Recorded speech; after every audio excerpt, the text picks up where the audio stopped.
Alright, 2 down, 2 to go. Welcome back to this segment that I recorded all at one time but then split up into different videos, where I read old short stories aloud from when I was a teenager and used to write short stories all the time because I had time on my hands.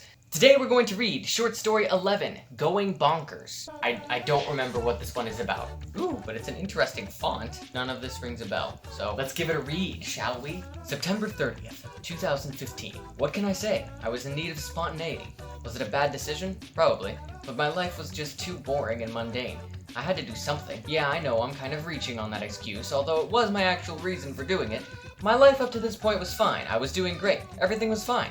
Now I'm in jail, my best friend is next to me in my cell, and I'm banned from Walmart. Probably forever. I still remember nothing about this. I wrote this? It all started one day when, well, actually, it started way before that day. I had just been so fed up with life throwing me the same curveball every single day. I should be happy that life's problems are so predictable, but I was getting bored with it. It built over the course of a couple weeks, maybe even a month, until I just couldn't stand it any longer. So, I robbed a Walmart.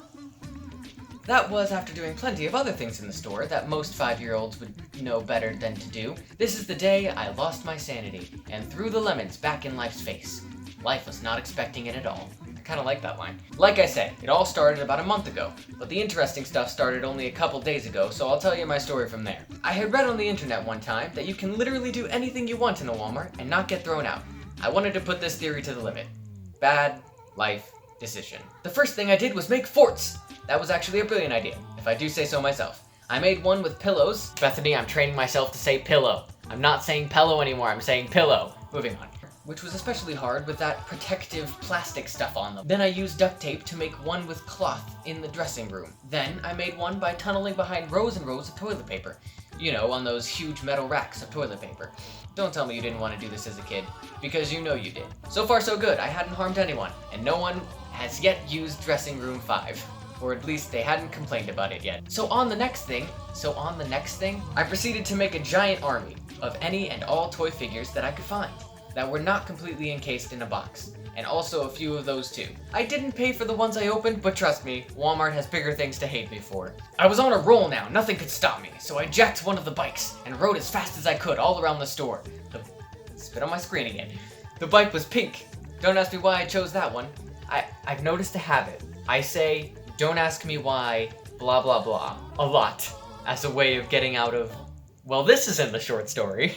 Oi, where is this story going? Rebel against the mundane! I cried as I realized I was being chased by the store security. I probably looked rather mentally unstable riding a pink bike half my size all around the store, but we've already established that I'm utterly insane at this point. I will take this opportunity to remind you that I am in a small jail cell writing this down beside my buddy Steve. Say hi, Steve. Oh, that's right. I'm writing the story. Steve can't say hi. Steve says hi, by the way. I literally put 6 haws in a row. So there I was, riding around the store, with security trying to catch up. I could tell some of them were thinking about using some of the other bikes, but they probably wanted to avoid the loss of their dignity for as long as possible. As I was riding past the holiday aisle, I reached out and grabbed one of the wrapping paper tubes. Now I had a weapon. It was getting intense. For a shield, I used a trash can lid I had picked up on the go.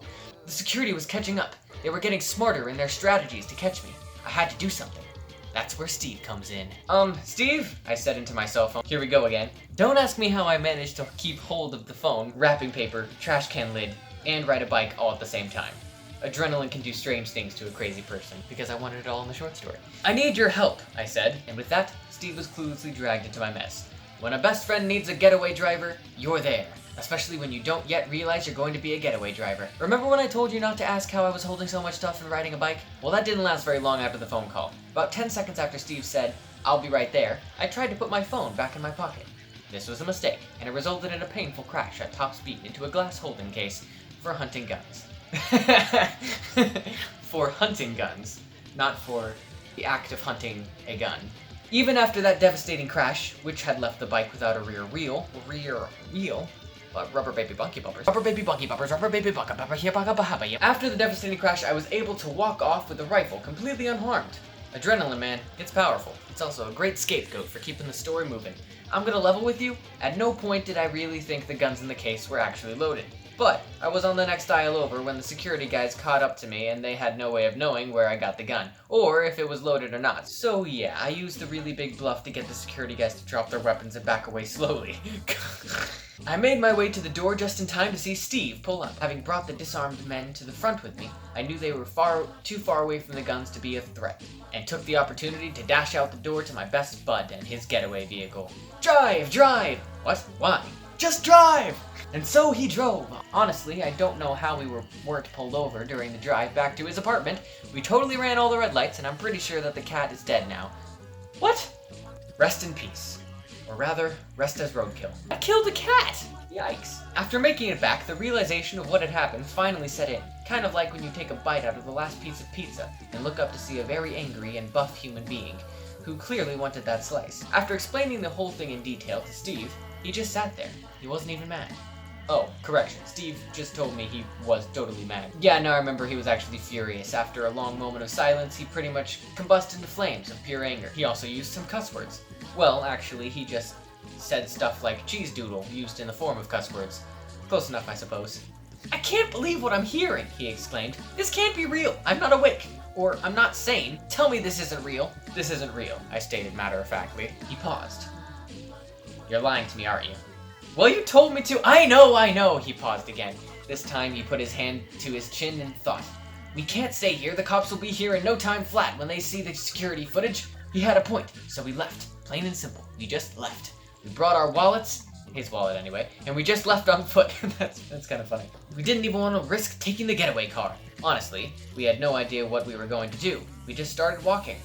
There was a rather large patch of woods. A large patch of woods. There is a large patch of woods at the edge of town, which is where his apartment was. So we headed there, thinking it was probably good cover for now. Bushes, ... are ... itchy. We lasted as long as we could, but really couldn't get any sleep, so we headed out. Try and figure out how to live life on the lam ... What does that even mean? Who was the freak that decided it was clever to bring cute little animals into running away from the law? Oh, Steve just informed me that it's actually L-A-M, so not the cute little animal. But still, what in the world? What a paragraph. We arrived on the edge of the woods. We got lost, so instead of coming out on the other side, we came out at an angle. In other words, instead of emerging to a sign that says, "Welcome to OK, Oklahoma," we actually emerged to the police station parking lot. I'm sure you can see where this is going. So to make a long story short, we were both charged with a number of things, including contempt of court. It was a fun trial. But me and Steve had been working on a plan. Plan to escape. We aren't going to sit around and wait to be let out. We are going to jailbreak! Steve actually isn't too enthusiastic about this plan. It helped when I mentioned he would be the one to use the taser. It's probably best if I save the plan for another time, but basically, we're busting out tonight. We're gonna escape this prison of doom. We will overcome these metaphorical chains that would bind our wrists and ankles if we lived a long time ago. We will forevermore seek for a life that is not mundane, but is unique and unexpected and spontaneous, because that's what got us here in the first place, and there's no turning back now. Sincerely, I am Looney. Okay.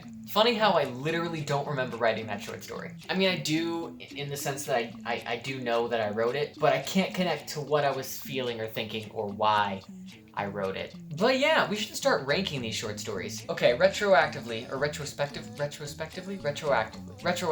On a scale of 1 to 10 pages, I'm going to rate Bird Hunting as page 2.